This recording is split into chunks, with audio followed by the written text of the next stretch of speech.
Lee and I never were the local companies. We could never come up on a homeowner and say, we'll take care of you.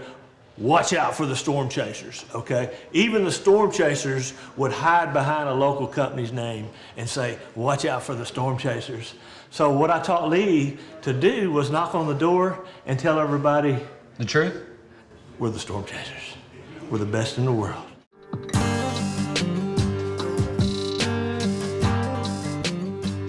Hey, welcome to Large Loss Secrets. You are only one commercial deal away, and it doesn't matter where you're at. If you follow these secrets, it's like hitting the blue-collar lottery. And no joke, I'm going to give you what it would be like to shadow me, ride with me in the car as we prospect, close, get bought a large loss multi-million-dollar deal. Now, I talked to a lot of people. They want to know how to get flat roofs bought, what to say to adjusters, how to write the estimate, how to present to the board, all the different steps of when to bring in third parties, attorneys, experts, engineers. We're going through all of that. We're proving Cat 3 water damage as the general contractor, completing all the restoration. I knocked this door at a time of complete desperation. I shared with you a little bit about how I was getting beat. A lot of different projects we missed out on. And I didn't used to always land these big jobs. I can remember one year, the first year, we did 1,000 roofs, and my dad's best friend did a roof that he worked through this process and maximized through a supplement, and he made more off that roof than I did off of doing 1,000 roofs in the Atlanta market. From that day forward, I dedicated myself to learning this large loss history, and I learned it from Joe, from my dad, from these predecessors, these legends in the roofing game. And as the game changed, there was entrance to the assignment of benefits, entrance to getting large flat roofs bought. And really, that's where over the last 4 years in Florida, we've excelled, completing more than $100 million in commercial projects. And recently, our company has just almost like quadrupled our weekly sales because we've had storm after storm after storm. So one of the best ways for you to start selling commercial is HOA projects. A residential homeowner on a board, it's very similar to selling just a group of residential homeowners. And so we're going to start with an HOA. But I highly suggest you learn how to find individually owned commercial properties. We teach you that in the Commercial Masterclass. We use a program called Prospect Now. And what you can do with Prospect Now or Reonomy is you can find the cell phone number and email address of any individually owned commercial property, of any real estate investment trust, of any commercial property that you want to sell the roof on. And knowing is half the battle. If you don't know the owner's information, then you don't have a chance to close them. So I'm going to break down the ultimate pitch. We actually recorded the door-to-door session whenever we were making the presentation to this HOA. But I don't want to give access to that video content. It's very personal. It's a deal that's working. And so I'm going to give basically a play-by-play on the door-to-door pitch and exactly what we did to close this deal.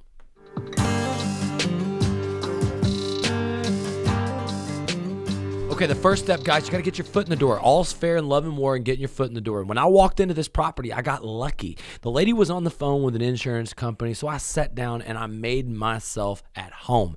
That's what you need to do. Make yourself at home in the deal. And the ultimate pitch is about selling yourself on you first, because that is the ultimate pitch, certainty. And whenever I call somebody on the phone or I'm walking into their property, I'm like, hey, my name's Lee. I've been assigned the investigation of the storm damage on your roof. I'm here to make sure you don't make a tragic mistake. Insurance companies underpay 700%. Did I catch you at a halfway decent time? I want to provide you a free inspection. We monitor properties, winds here, hail here. It could have been really bad. Do you have any leaks? Do you have an issue? Look, I completely understand you got a guy. I'm not your average roofer. As a matter of fact, I'm a disaster consultant. I'm here to help you get the damages documented. Do you realize what your responsibility is as the policyholder? It's your responsibility to provide the insurance company proof of loss. That means pictures of damage. Has your contractor provided pictures of damage?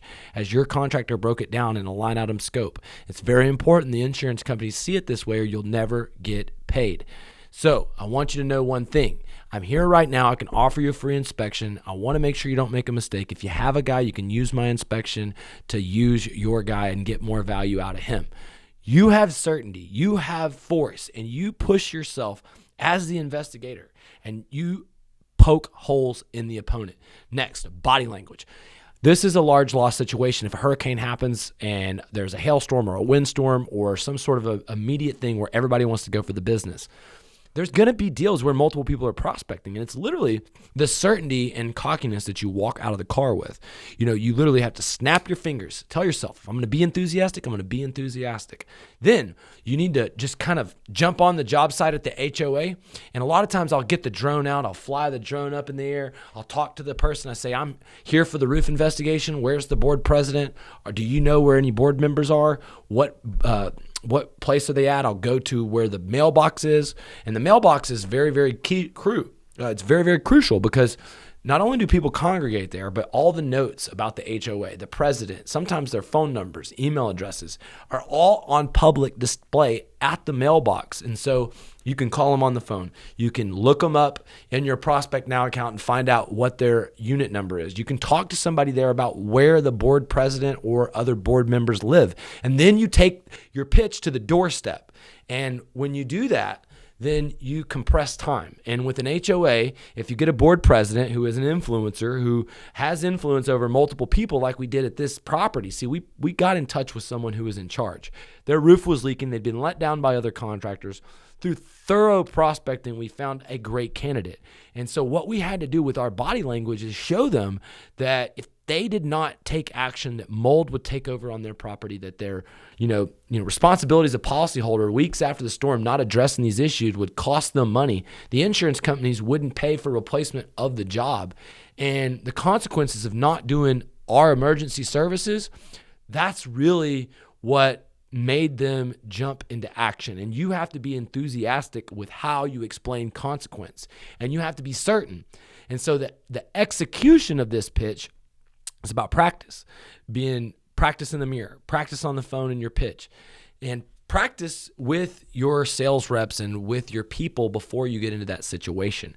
And so I have a script. I'm going to give you a copy of it with this presentation, and make it your own. And just understand, there's an art form to this. It's not a bad thing when you say confidence artist. It's a positive thing. The truth is, you want to help them avoid an egregious mistake. You want to help them fight the toughest negotiators in the world. And whenever you talk numbers, money, dollars, and cents to a property owner, added value, you speak their language, my friend. They invite you in, they get you a cup of coffee, and you're to the next step, getting the contingency agreement.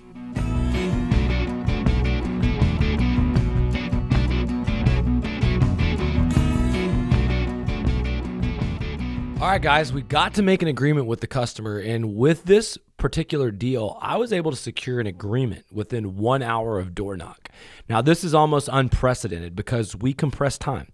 We got the property manager, and when we got there, she had roofs that were leaking. She needed a roofer, and it was just a perfect situation. So she called the vice president of the board. The vice president of the board came into the office, and I presented him an emergency services contingency agreement. And what I made sure and do was I didn't make them make a decision for the complete reconstruction of the project, because I knew that the board would have to vote on that. But I did focus on the aspect that the roof had to stop leaking. It is their responsibility to protect future damages. And at this point, more than 10 days or 7 days had passed since the hurricane. The roofs were still leaking. They hadn't had any air moving in the property. Electricity was out. It was a literal petri dish. And so it was really focusing on the consequences of not taking action before me that allowed me to get my emergency service contract signed. And so it's very simple. I guarantee my price is not going to exceed what the insurance company allows. We work on a contingency of success. It's contingent upon approval of your insurance company. We're going to protect your property. We're going to complete emergency services, bill the insurance company direct.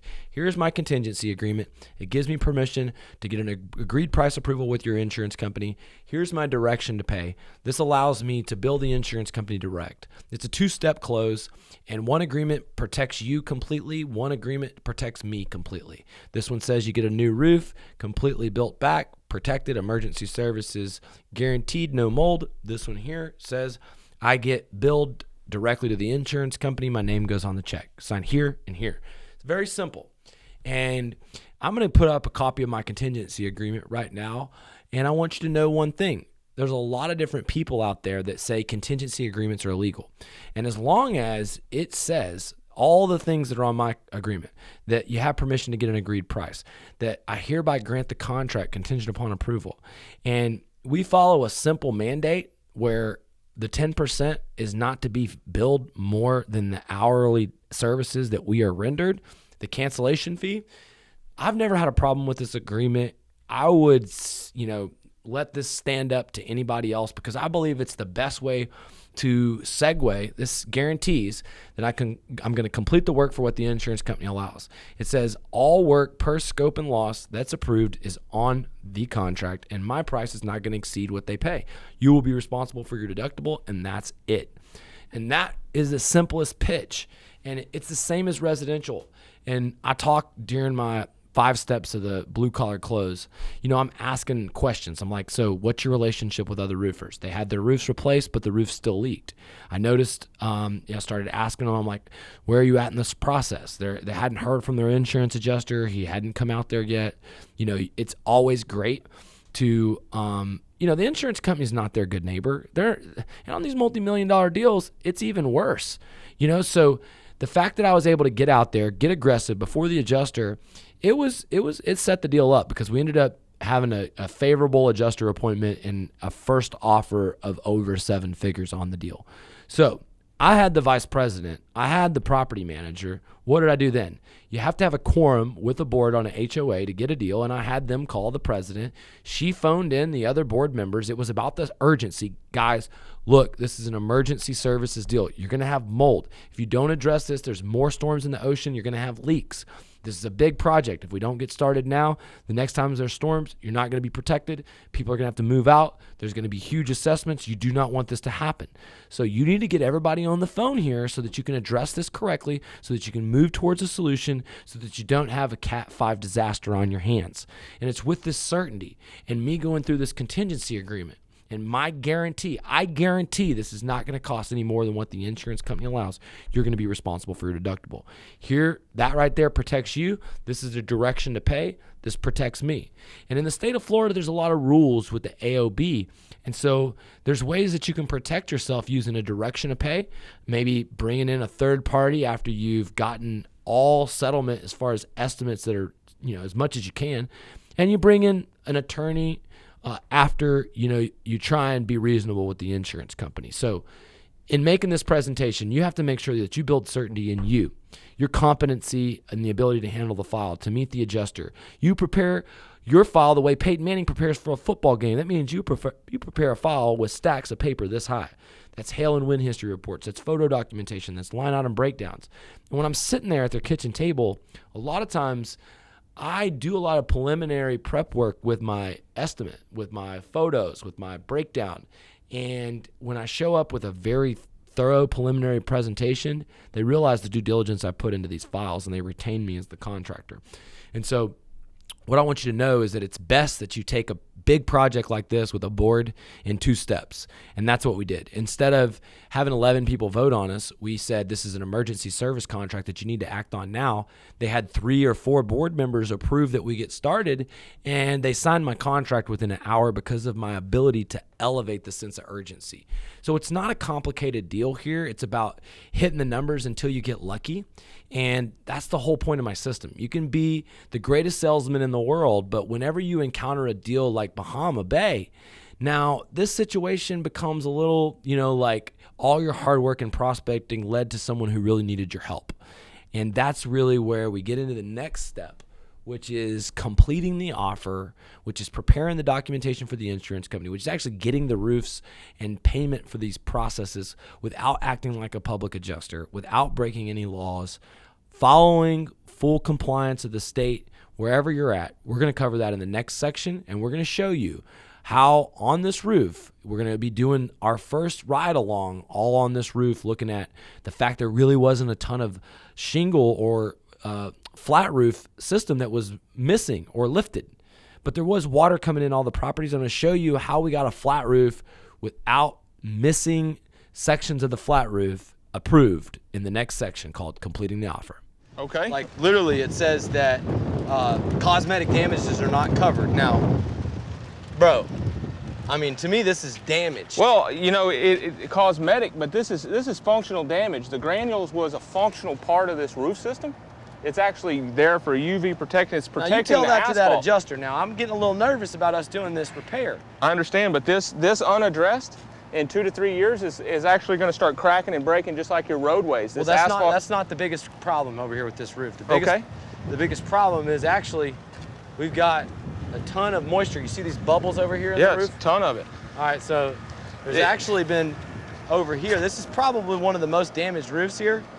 See, but there was negative pressure coming through on this corner because there's no damaged seams here. Well, notice most of the moisture is trapped around the seam. So right here, even though there's no visible damage to the seam, the most likely cause of this water right here, because there's obviously a vapor bubble, so this water had to come in one of these seams. So it's got to be lifted. This roof was lifted during the storm, and water was pushing in from all angles. So if you're a commercial property owner, your worst nightmare is having to pay for this roof. Homeowners Association president, 124 units. A new roof on this property could cost everybody $10,000 a unit. Now, what's an assessment due to somebody who's living paycheck to paycheck like that? Ugh, that's terrible.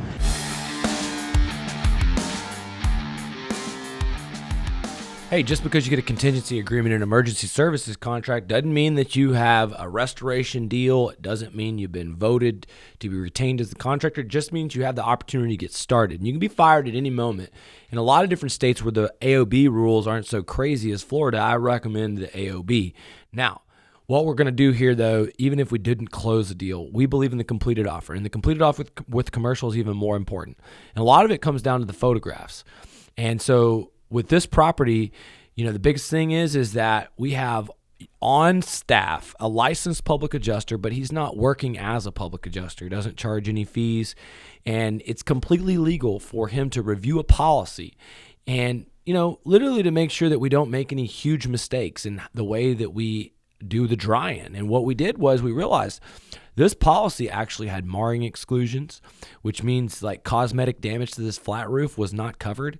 And a lot of our arguments were flying debris. And, you know, this was going to be really a risky move. So completing the offer meant that we had to document the moisture that's trapped in the roof, the unrepairability of the roof, all the, call it moderate wind damage. It was severe wind damage, but it was hard to see. It was moderately visible. And so going through and basically using company cam, taking pictures, making notes with each one of the pictures. I'm going to show our company cam report, and I highly recommend company cam because it's the easiest way for your group to, you know, basically with geo-targeting, it'll put the address directly in there. It'll keep a timeline. It'll allow you to make comments, and it's like a Snapchat filter for making contractors. And contractors communicate with pictures. So it starts with proving to the board with my pictures that I'm the best person to help them get what's theirs. And I'm not trying to, you know, help them maximize a claim. I'm just helping them document damage and discuss the best way to fix it. And yeah, Cagney reviewed their policy, but that was just so that we knew what we were up against. And so we know on this policy, there's $500,000 in building code upgrades. There's going to be a lot of what we call insulation, and the R value requirements are 30, 2 inches insulation. It's going to need an additional 1.5 inch insulation on 1,000 squares. So, you know, there's not a lot of money for code upgrades if that's the argument that we're going to use on the windows. You know, if there was more here, it would be even better. But we did see that replacement cost value across the board and the amount of coverage on this policy, it's an 8-figure plus coverage policy. We won't even go into the details. But the insurance company could lose a lot. The whole point is it's our job to document the little things, like how the water is coming through the AC system and the ductwork has been damaged by the wind, and taking apart the roof is going to require taking apart the ductwork, and taking apart the ductwork, the fact that it's not built up to code, that it's going to break when we take it apart, are going to have to do replacement, plus it's damaged by the wind, and showing pictures of it, because this is literally where this HOA who had replaced some roofs in the past, but those roofs still leak, it's because they didn't address the HVAC. And it's because we found water, we tracked the water back, we found point of entry whenever we not only went in the space, the attic's crawl space, but we had third-party engineers verify the point of entry, and we did it in a report. We brought in a group, AQA. I'm going to let you hear from AQA. It's a separate training, and I'm going to show you a little bit about what they did. And I want you to look specifically in a separate video into how they did mold testing, into how they looked for moisture mapping, because what we wanted to do on this building built before 1965 is we wanted to get lead test, asbestos test, because in the state of Florida, I cannot go removing wet drywall if it's got joint compound that's asbestos. And so we had to prove that it wasn't asbestos. We had to prove that there was no lead in the building. We had lead and asbestos-free building. But what we did have was another person from air quality assessors out of Florida assessing a complete moisture map. Come on in, Mr. Les. All right. All right, my man. We're about to get up here and we're going to test the humidity levels. We're going to find some areas where we can see some visible mold growth. And I want to know how this works. Okay. Now, if I was a property owner, you know, this may seem like a lot of testing. It is. Okay. Why do they have to do it? Well, they want to know what the interior of the home is. Okay. They want to know if the home's going to be a safe environment to live. No, I would want to know that. You have to know whether or not you have asbestos in it before you can take it out. Absolutely. If it contains asbestos, then you're going to have an abatement, licensed abatement contractor remove the drywall. I got a guy in mind, but he ain't There cheap. you go. They are not cheap. No. No, they are not. So basically what I'm going to do, and fortunately for me, makes my job a lot easier. We've already had a previous assessor come through this unit. Mm-hmm. He's already taken a look at it. He's already done a infrared scan. He's done moisture readings and found areas that are suspect. Mm-hmm. Makes my job easy. So now I come in, I'm going to take a look at those, see what we have. I'm going to do some air sampling to determine if we have amplified mold spores in the air. Mm-hmm. But you got a FLIR camera here. Is there a specific version that you like? Is this one? We're using the E6. Okay. Does everything we need to do. It gives us both an infrared image and it also gives us a photograph so that we can see what the infrared is showing Yeah, you us. got to show the sometimes that's a interest little in confusing to an It individual. might be wet on the surface. That's correct. So we will do that as well. Plus we're going to do some sampling, and we're also going to determine what our relative humidity is running. What do you got here? It's a psychrometer. It gives me temperature, it gives me relative humidity, and also gives me a wet bulb temperature or a dry bulb. We use the regular wet bulb temperature, which is the same that everybody else would use. And right now, our relative humidity is running about 50%, which is tolerable. We like to see it below 55. Okay, below 55. Below 55 is all we need to see. Look at what the previous assessor did when he came in. Okay. Gives me some help here. He said in our living room we had some ceiling staining. Okay. And he has already removed that ceiling tile so that we can actually take a look at what we have underneath it. I'm gonna do a quick infrared scan and take a look. You can see, and your cold area right there, of course that's your air conditioning, so that's gonna definitely be cold. But I'll take a quick infrared scan around the room. Light affects it, so it changes what it does. But if we have wet areas, they will show up as very bluish purple in color on our screen. Where the warm areas, if you look at an area, infrared is sensitive enough to the wall right there. We see the wall.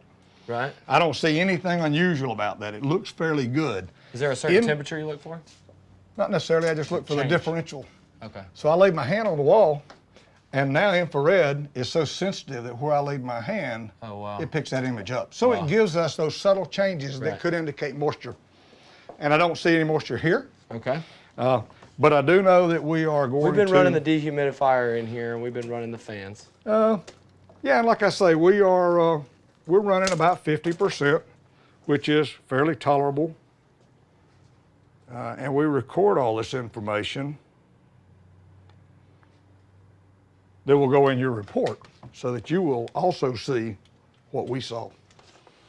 And the vast majority of what we're going to see is going to be on the second floor, which is very, very common.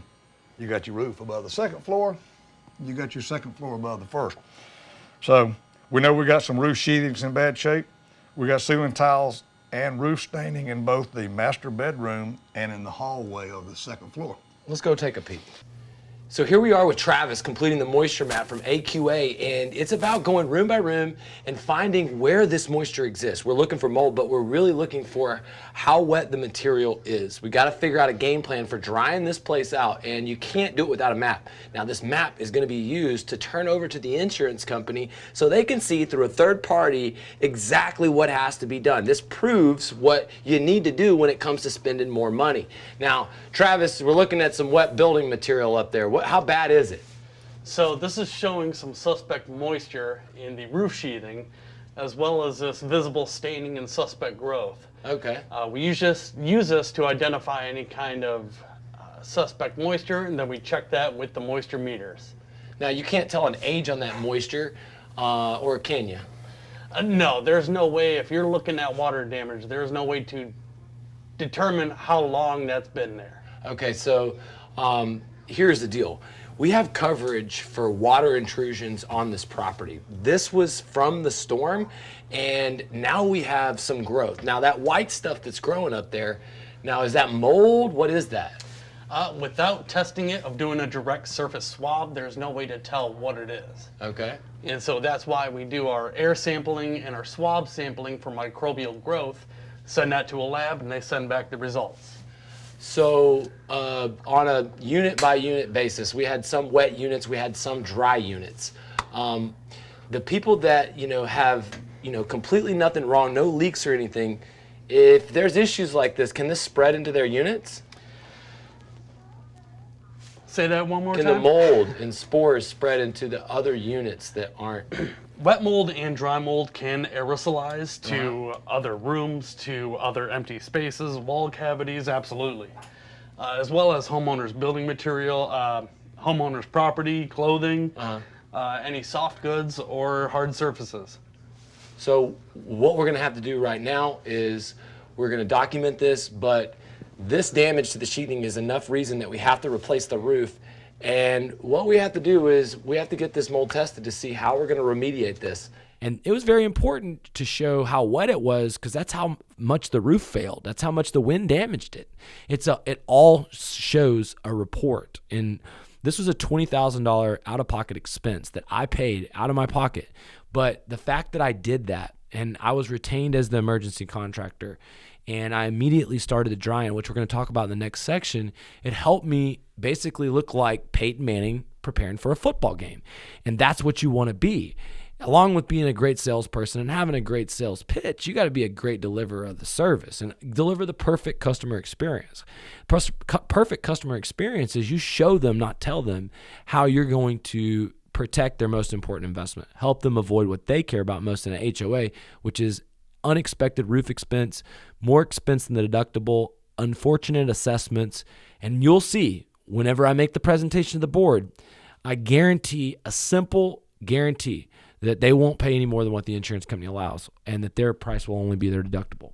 And so, really what we want to do is, you got to realize that to do this estimate, we took a lot of pictures. We took a lot of notes. Mike Abernathy did a core sample, and I want to take you into doing a core sample because it's a very important component of getting flat roofs bought. And getting these roofs bought, it's not just about finding moisture, but it's about finding moisture in an area that's supposed to be dry. That's correct. So what we did was we took this FLIR camera right here, and Mike identified this penetration, this area where some debris had hit the roof. And water is clearly around this in the FLIR camera. You saw it. That's what the FLIR camera's telling us. Okay, so what's the proper way to do this core sample? Okay, so first what we're going to do is we're going to find an area that's not saturated with water, because Mr. Adjuster is not going to like that so much. So we got a drier area. We're going to document that it's going to be dry in our photographs so we can show this. We really have to tell the story. So we're going to do every step by step. Take multiple photos. We've got the FLIR gun photos. And then this simple tool right here. Just push down. Twist it. And twist. I think we got 2 layers, Mike. It's a possibility. See, the main thing is sometimes on these flat roofs, it's hard to tell. Is it perlite? Is it insulation board? Is it a DINS deck? And, we're gonna go deeper. Oh, we've got multiple layers. Whoa. And so whenever you're on Xactimate, you change the DMO for RFG labor on a flat roof removal, you can get the price per square up really high. With commercial supervisors, HVAC, general contractors overhead and profit. R value being a required, there's no parapet wall on this. There's no parapet wall, and depending on what the local codes are, we may have to build up a parapet wall. Oh, we're gonna have to build a parapet wall because it doesn't have 3.5 inches in ISO board. That's what our value is, and is necessary in this area. And we're gonna make the insurance company pay. Oh boy, we got ISO. We got ISO. So, What do we got here? this is where it gets fun. Okay. All right. We're gonna try not to be too messy. Oh, we're gonna poop it out. All right. Poop it out, Mike. Try to save that so we can refill our hole. Okay. All right. All right, so here's what we got. Oh yeah. We got, it looks like a base sheet, a cap sheet. You see this? There's the cap sheet. There's the base sheet. Okay, this is what they call glass felt, or just All right. another little underlayment. And then how thick does the insulation go down? All right, we've got probably an inch of insulation, and we'll document this with the tape measure. And then we also have a wood deck. So this is what I want to see also, right here. We want to see if this is wet and show that how it's wet. So right now, turn it on. We're gonna calibrate it. I think we missed. I don't think this is that wet.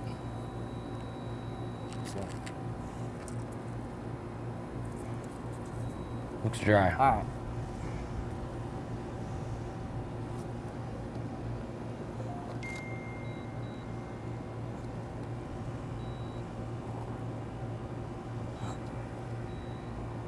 Okay, so right here, you can see there's moisture.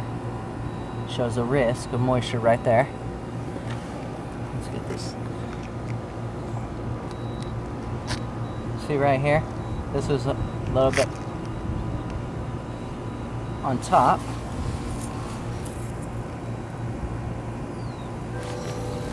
So you can see it saying wet.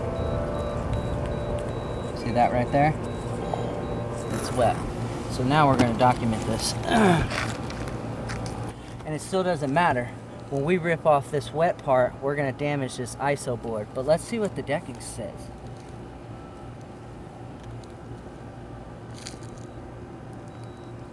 Saying we've got moisture.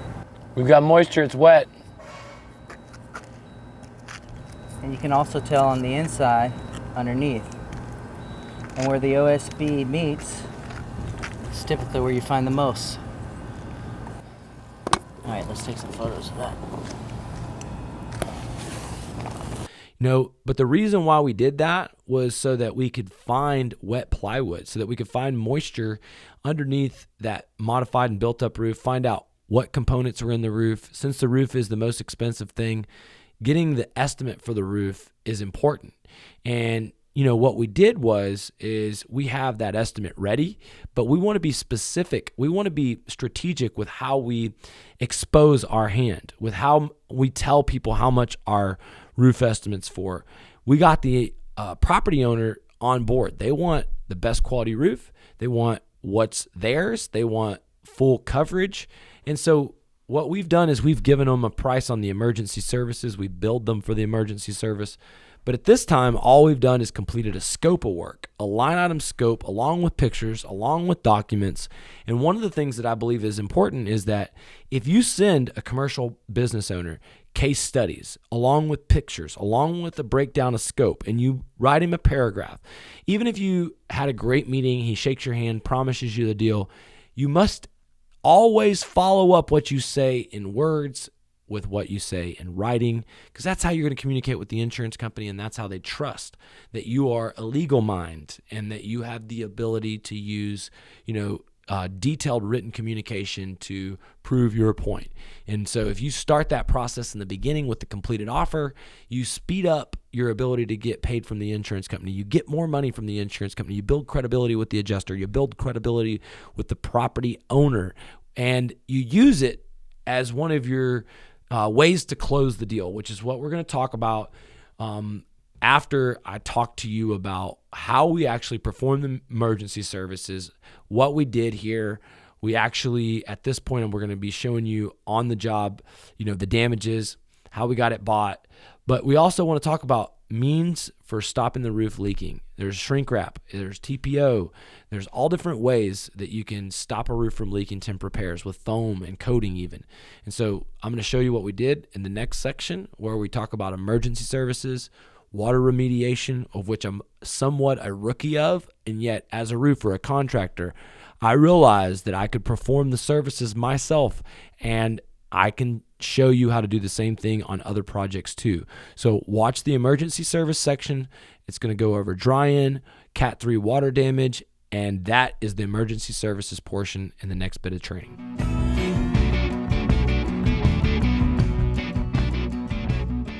First step is stopping the water from coming in on a flat roof. This roof didn't have a lot of pitch, and really on a flat roof, you cannot use shrink wrap. And on a roof like this, if I'm going to go and cover it with foam, I'm going to cover up all the damages. So what I needed was a way in which I could show the board that I was protecting the property. I could also improve the case to get the roof approved, and yet not go over the top and damage the roof. And so we chose to loose lay TPO. Now, we got about $4.25 a square foot.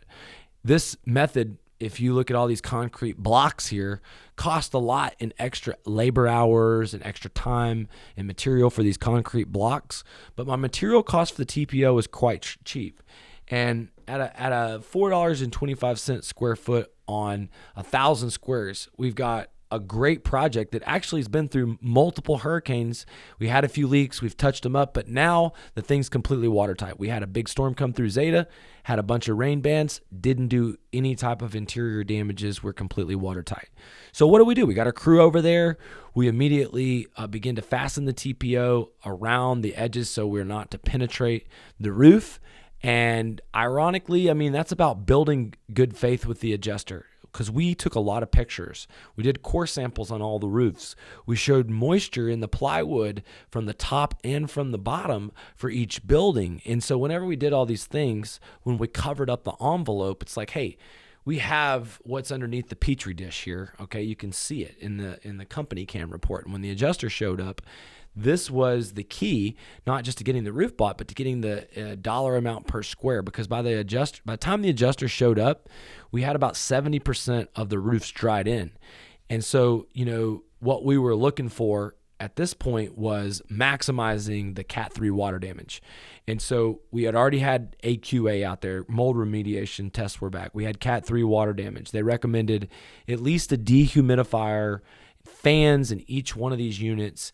The way that it works is you have to bring the humidity levels into a proper range. This place, had humidity levels that were a little out of range. But the reason why this was doable, this project, was because, each property, each unit wasn't that wet. And yet we were able to rent a bunch of equipment from a member of the Sky Diamonds Elite Network, literally hire these AQA guys to help set the tone on how we were going to do the remediation project. And, they kind of advised our labor, who was able to dispatch the dehumidifiers, point the fans in the right direction. And we brought in the expert mold testers to confirm the quality of the air had improved, that we had actually done our job correctly, and that we could give this HOA a clean bill of health. And so, what we had to prove is we actually had to prove all of the time stamps. And what that means is we had to keep a record, a log. And Mike Abernathy did an amazing job of every single, we literally learned from the first property the Old River. We hired a company, Restoration Depot. They gave us a copy of their log sheets. And we just simply, every time that we put a dehumidifier in fence, we put the time, we put the person's signature next to it. We kept a bunch of paperwork. We not only documented, with pictures of before, we documented the pictures after. Add that to the company cam report with a timeline, and the insurance company cannot dispute your estimate. And so our estimate for the Cat 3 water damages on this property, 124 units. I say pigs get fat, hogs get slaughtered. This one was one that we actually was able to handle with a fairly, wasn't a huge team, 2 to 3 guys. Some days we had 8 guys working on it. The point is, we were able to get this property done. The dry-in of the roof and the Cat 3 water damage together was about $700,000. And so if you ask me, Lee, how do you write up an estimate on one of these Cat 3 water damage claims? I'd say, hey, look, I like to hire experts. And so we brought in a lady who is a public adjuster from Texas. Her name is Lindsay Douglas. She writes amazing estimates. She did this huge $30 million claim for the Navy.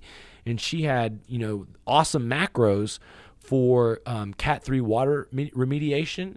If you want help landing commercial jobs, what you're getting when you join my network, which I highly recommend you schedule a call with my team as soon as possible, because we'll walk you through how to build a pipeline of these deals, but we'll coach you through getting them bought. We'll help you get them approved. We'll help you with the estimates. And where you're at right now in this process, if you've never done this, is you're only one deal away. When you stumble across a gym like Bahama Bay, you get the chance to do a $700,000 emergency services, water mitigation. You want to know, where can I rent the equipment? Where can I get the third-party reports? Who can help me write the estimate? And where are the mold experts that help me remove myself from liability? When you cover all those bases, you don't have to be a mold remediation company to do the water restoration. And, on this deal, for taking the cost, for being the guys there that do all this time in disaster, you are rewarded with a higher profit margin than roofing. Now, the insurance companies will beat me down, and I don't want to disclose how much the profit margin is, but it's very much fair compared to these other gougers. And the truth is it's way better than roofing. And so if I did a $700,000 emergency services bill, you can only imagine what we made. And that's the one area the insurance company's balking at. They offered $1.2 million, but that's now going to be something we probably take to appraisal or we take to litigation. Now, at this point, now that I've got coverage extended and an early estimate, I've kept my attorney in the loop the entire time. I've told the board about my attorney. We've had meetings with the attorney, and my attorney's just waiting to take the claim from $1 million to $4 million plus. And so I'm going to show you how I made the board presentation. It wasn't over the top. It was very simple. It was a keep it simple, stupid method.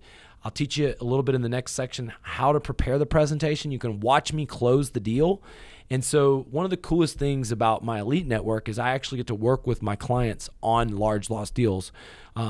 I got a deal for Chris Construction. We'll show you a quick clip of that. It was a quick training where I was teaching people the ultimate pitch.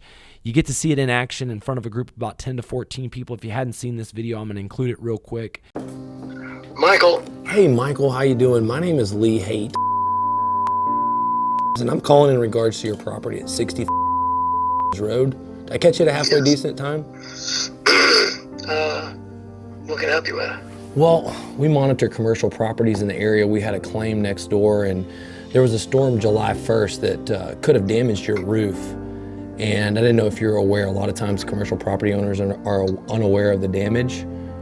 Were you there on July 1st? I have no idea. I'm really sure what today's date is. Okay, cool. I'm here pretty much every day. Good. Well, we're going to be out there today, and I'm going to offer you a free roof inspection because on July 1st, there was a bad hailstorm, and on your roof system, it looks like its shingle roofs would be very susceptible to the damage. The insurance company could owe you full replacement. And so what we do is we just provide you a free inspection. Are you available like 2 o'clock? I'll be around. Okay, we'll see you at 2.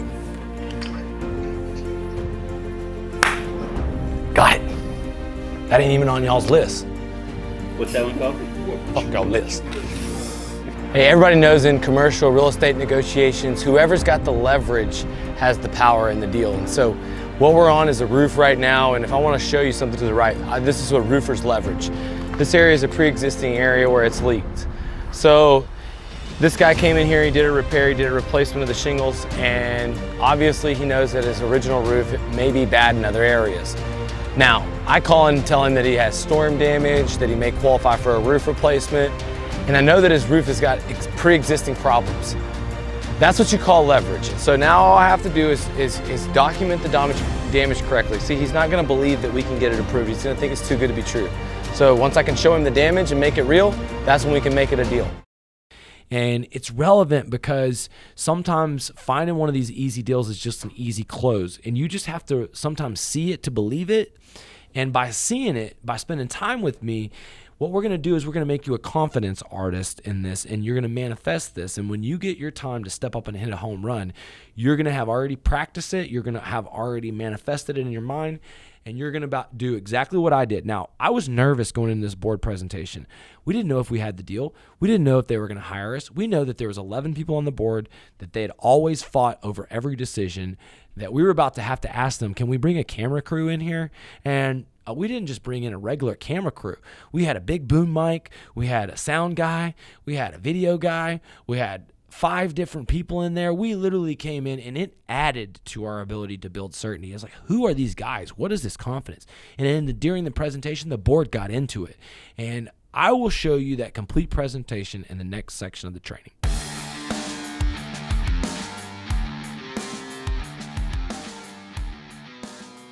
So when you are presenting to a board, I can guarantee you that your skills as a public speaker are going to be tested, and you are being tested on your body language, on the tone of your voice, on the sound of your voice, and what you are doing in the room to create an emotion. And everything that you do in this environment, it's either going to help you, it's going to hurt you. And so I have got a few times practicing, selling, speaking from stage, and I love every opportunity that I get. One of the most important things that you must do is get engagement from your audience. You know, when I first started, I wanted to personalize by introducing my dad and making it very much about the attractive family story that is who our company is. And maybe you don't have that down to a pact, but, listen, as I address this board and make it personal, that's the first step. Remember, there's only 3 things that you need to build certainty in: you, your company, and your process. That's the straight line. That's why they call me the Wolf of Wall Street. I mean, the Wolf of Roof Street, because I can teach you the straight line persuasion better than he can. The truth is, if you start with the company, that's what they're most worried about: the warranty, the credibility on other commercial jobs, your price. Are you going to tell them that they need a roof when they don't need a roof? And does your company have credibility? With commercial, it doesn't matter who you are. If you don't have commercial references, it's best to lean on the power of someone else that does. And so whenever I was getting into commercial, I used my dad's best friend, Joe, his commercial reference all the time.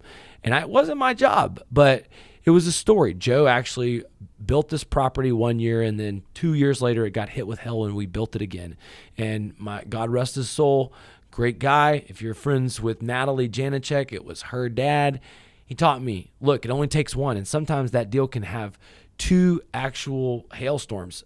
My point is that you have to be able to build certainty in how you are going to handle their file. Now, specifically, what I like to do is I like to have my reports in everybody's hands. So what I handed out to everybody was a report, a wind history report that showed the wind speeds, a company cam report that showed the pictures of the damages, a summary of what we were doing, my emergency services, and I'd already provided the board presidents with actual references, and I encouraged them to call those references even before the board so they could testify to the quality of my work. That, in the beginning, just made so much confidence. And so as I'm making the presentation, I'm keeping it simple. I'm not overdoing anything except for, I know that there's some board members here that are going to worry about expense. I know they're going to want to get multiple bids. But when you act fast as an emergency services contractor, you become the guy. You have to bill the insurance company direct. You have to show the insurance adjuster the damage. They have to ride with your ship or die with your ship. And since, we were able to actually stop the roof from leaking and immediately start to dry out and address those issues and do it, without making them pay, saying we'll bill the insurance company direct, they were really seeing the value proposition in what we were doing just as much we were saying. So as I make this presentation, I follow the keep it simple, stupid method. I guarantee this is not going to cost you any more than what your insurance company allows. I must be retained as your general contractor to meet with your adjuster, show him the damage. If you don't have a company that has insurance restoration experience, here's what can happen. The insurance companies can pay for repairs. They can underpay this claim. I'm not here to negotiate anything. I'm here to discuss damage and price and scope. But since my entire life as a second generation insurance restoration guy, we've done 100 million plus of these. I have the track record of success that guarantees we get what's deserved for your property. You see, a lot of times people talk about how acting like a public adjuster. I tell them I'm not a public adjuster. I'm a contractor. I'm discussing damage. I'm not here to charge a percentage, but we are experts, and the value that our company had is that we were a one-stop solution, that we could handle the documentation services, communicate with the insurance company, quickly create the emergency services that needed to protect the property, be the right roofer. And they had already had some roofs done. And so what we talked about in the board presentation was the problems with the roofs, because the roofs continue to leak. They weren't happy with the roofer. I'd asked those questions. I knew that from before. And so we talked about the issue. Most of the time when people are trying to cut corners and cut costs, they get less quality product, less quality warranty.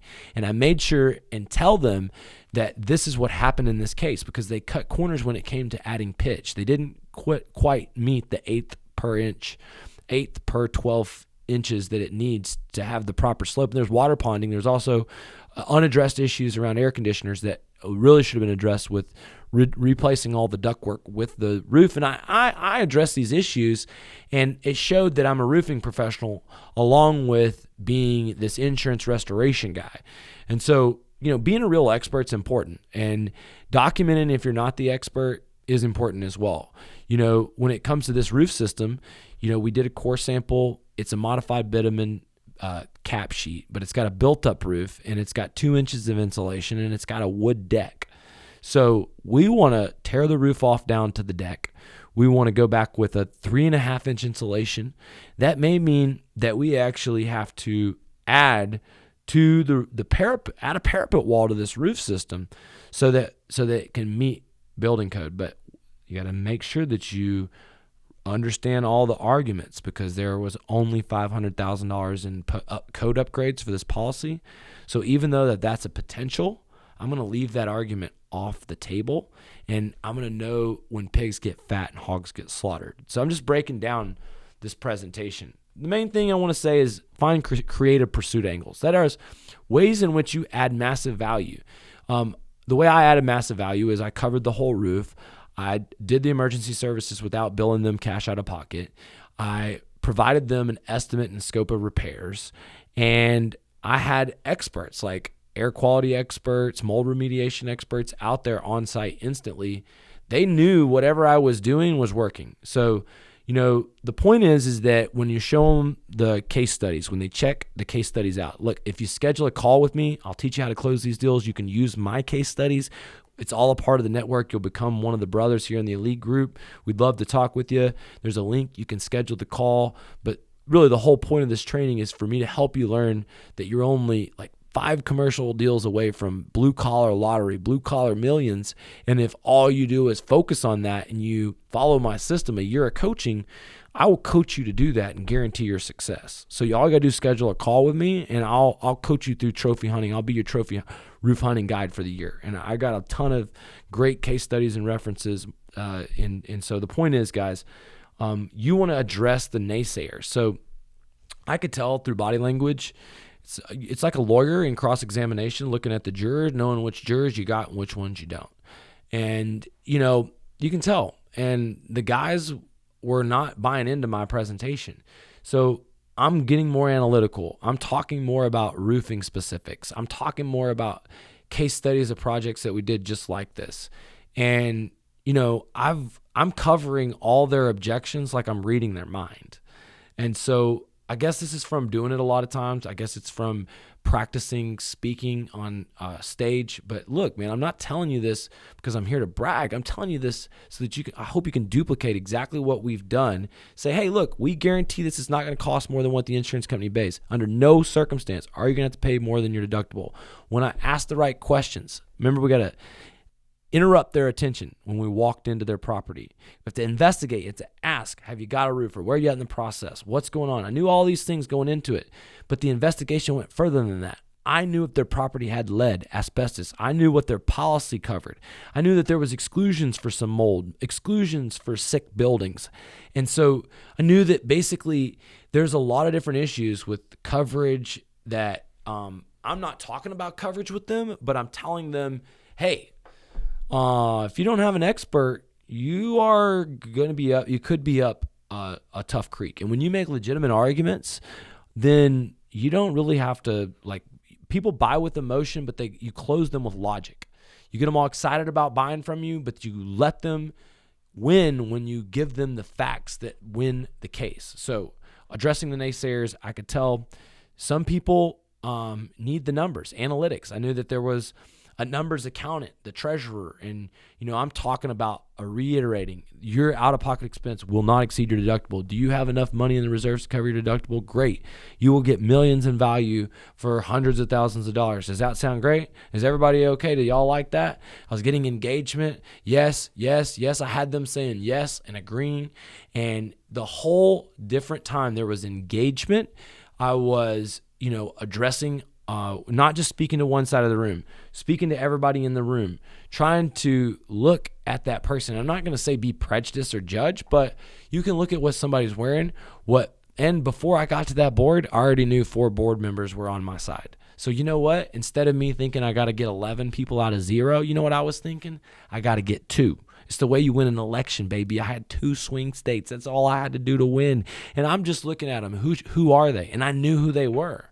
They were young guys. They were guys my age. And 2 35-year-old, 36-year-old guys on 11-man board. Another guy that owned a lot of property who was an older guy on the board, and a treasurer. And I had, 4 members already knew that they were going to vote for me.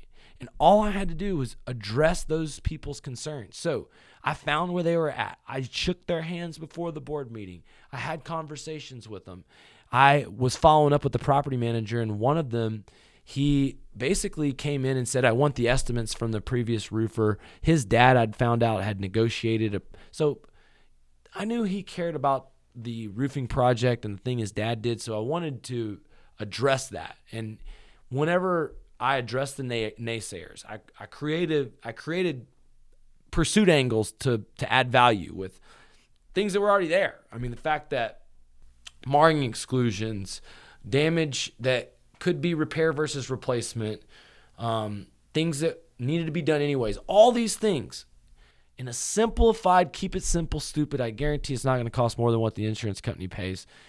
Doing this with the case studies, with the pictures, with the scope, with all the prep work, like I was Johnny Cochran trying to win O.J. Simpson off the jury. That's how I won a unanimous vote, 11-0. Plus I was dug in there. I dug in there deep. I was holding the asbestos reports. So if I found asbestos in that property and there was no coverage for it, then everybody could be hit with a $50,000, $10,000 assessment. And that power came from doing the investigation.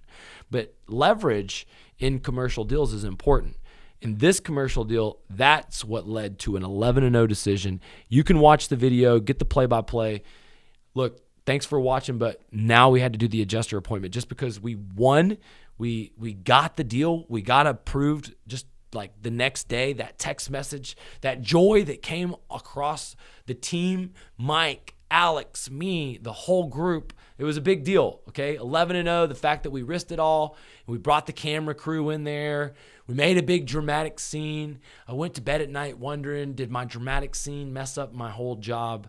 Or did I just risk it all so that my blue-collar brothers in arms can gain confidence in how simple this process really is? And if you paid $297 for this and you feel like, Lee, I can do this, then this job, this product did exactly what it was supposed to do. That's what I'm here to do is show you, dude, anybody can sell these large loss deals. These large loss secrets are not that secret after all. And if you just follow a process, if you join a mentorship group, I had great mentors my entire life. I've hired great mentors. I've learned from everybody. I want to be your mentor. Schedule a call with my team. We look forward to helping you. I'm going to show you how to get the roof bought in the next section, how I talked to the adjuster, what we did. We got $1.2 million in coverage, and I want to talk to you about the next phase of the process, phase 2, the adjuster appointment and starting with the roof build.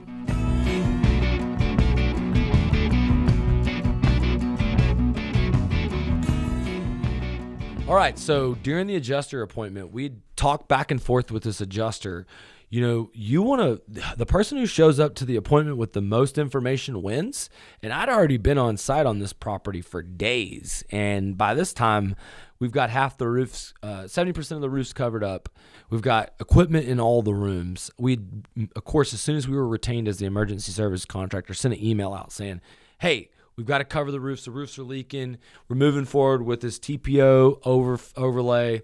He responded by getting on the phone with us, giving us approval to move forward with the TPO overlay. And, you know, we got there. He didn't actually give us the approval. What he did was he didn't respond. And sometimes no response in an emergency situation where he doesn't show up on the site and he doesn't write you an email back saying don't do it, that is an approval, because the property's job is to protect their most important investment. So he shows up, still no approval, and you know, I shake his hand. Mike's been with him a while. He's like, dude, this one guy's a hard ass. I'm like, dude, they're all hard asses. Don't sweat it. And he's from the, Northeast. And so I'm an apartment investor. I've met with these guys a ton.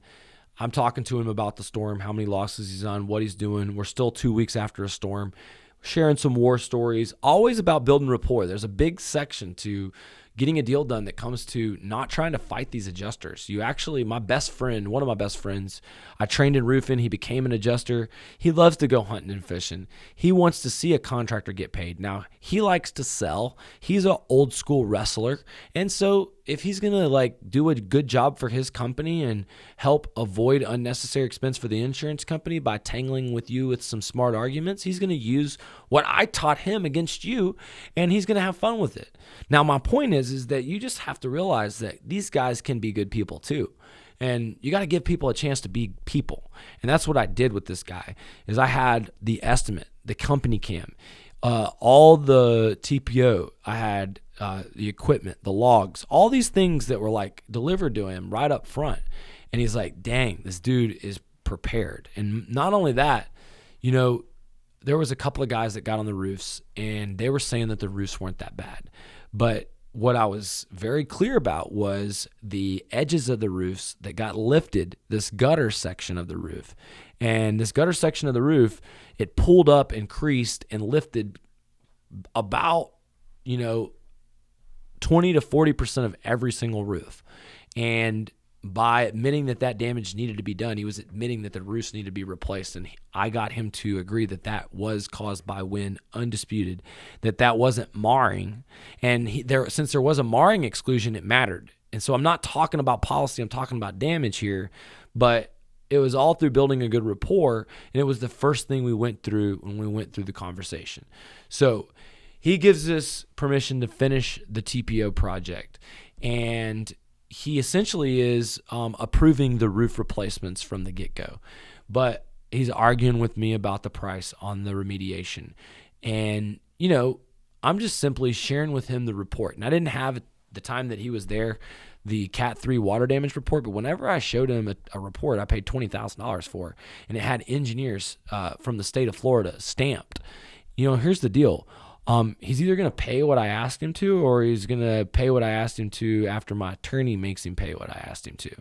And if he decides he wants to negotiate with me, I don't care, because my plan is to be fair with this guy all the way until he doesn't want to be fair. And the truth is that just because I bring an attorney in doesn't mean that we're going to settle it in court.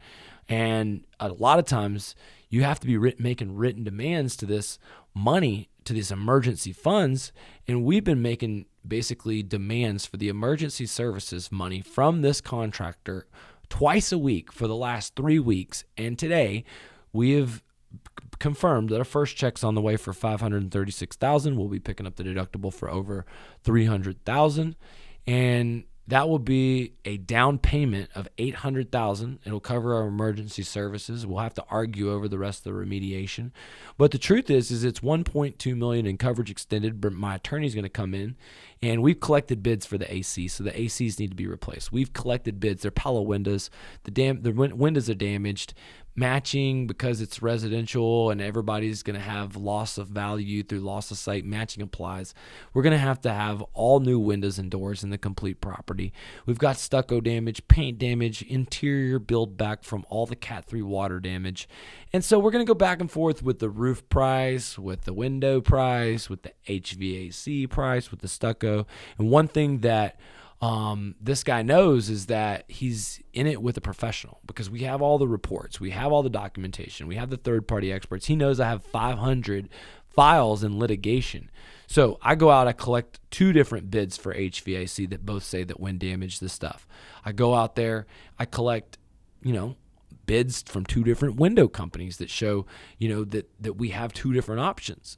And when we do that, and we show the insurance company later on, and we're settling in court and there's arbitration, they're just going to pick the lower bid of the person with 2 bids if they find and agree that all the windows need to be replaced. And so what we do is we make it easy for our attorney to get this whopper. And so when you keep going back, like my dad's best friend Joe taught me, he got multiple supplements. I think the first time it was like the never-ending supplement, but since it hit back-to-back over a 2-year time period, it was like almost 3 to 4 years of maximizing one property's claim. And so when you get, with the attorney, we brought in Harvey Cohen, and Harvey is one of my favorite guys. He quickly settled a $1.6 million claim with us that we brought him on early in the year. So I brought him on this one. I'm really excited to work with him. But the one thing about Harvey is that he has a great team. He'll fly in and help you close. He'll do whatever as far as making himself available to talk to and answer. And you want an attorney like that. You also want one that has a history of getting results. And, there's guys like Daly & Black out of Texas that I highly recommend. For everywhere else outside of the state of Florida, I would recommend Daly & Black, a great law firm, one of the fastest growing law firms. So bring those guys in when the insurance company won't work with you anymore. Since I got them to agree to replace the roof, but they don't really like my mitigation estimate, dude, I'm not going to throw a fit and act like I'm going to sue them right now and bring the attorney on now. They're acting in good faith. I'm going to wait till the windows are denied. I'm going to wait till this estimate that we're going to be looking at, $1.2 million, which is just the beginning. I mean, at 1,000 squares, the roof replacement alone is worth $1.5 million, and the emergency services are worth about $700,000. So that's 2.3.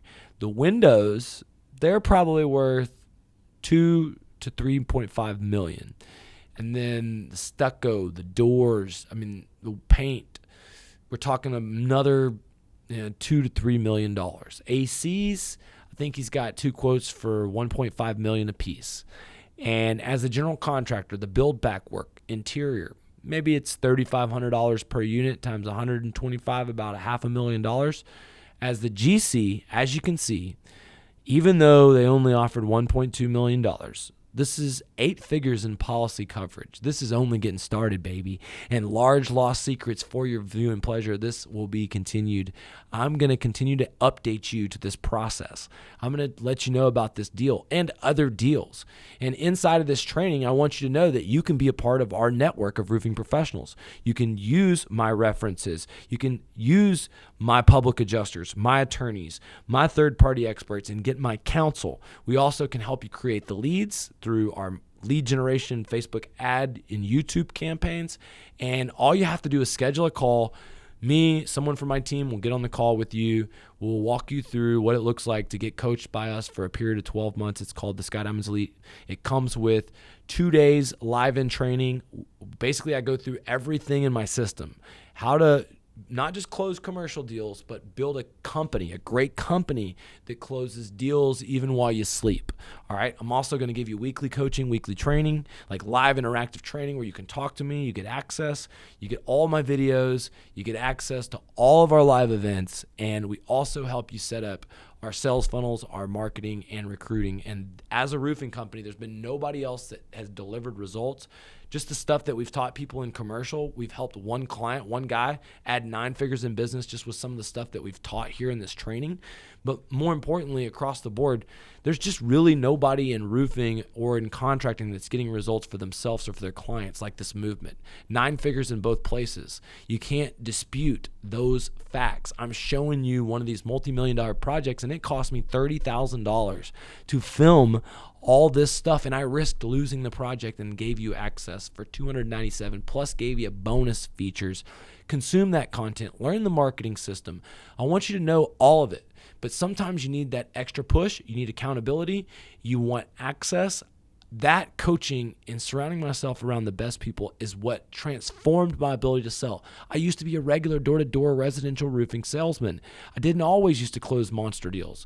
When I closed Grant Cardone, I learned that anything was possible. I believe you can do anything in this commercial space. And really, if you just have 100 opportunities and all you do is get 5 deals, you are only 5 deals away from being a blue-collar millionaire. So I want you to schedule a call if you want to implement my system, and we'll walk you through what it looks like to be a part of the Sky Diamonds Elite. It's for salespeople, it's for owners, but it's mostly for owners. And that wraps up Large Loss Secrets. We'll keep you updated on how this deal goes when we build it.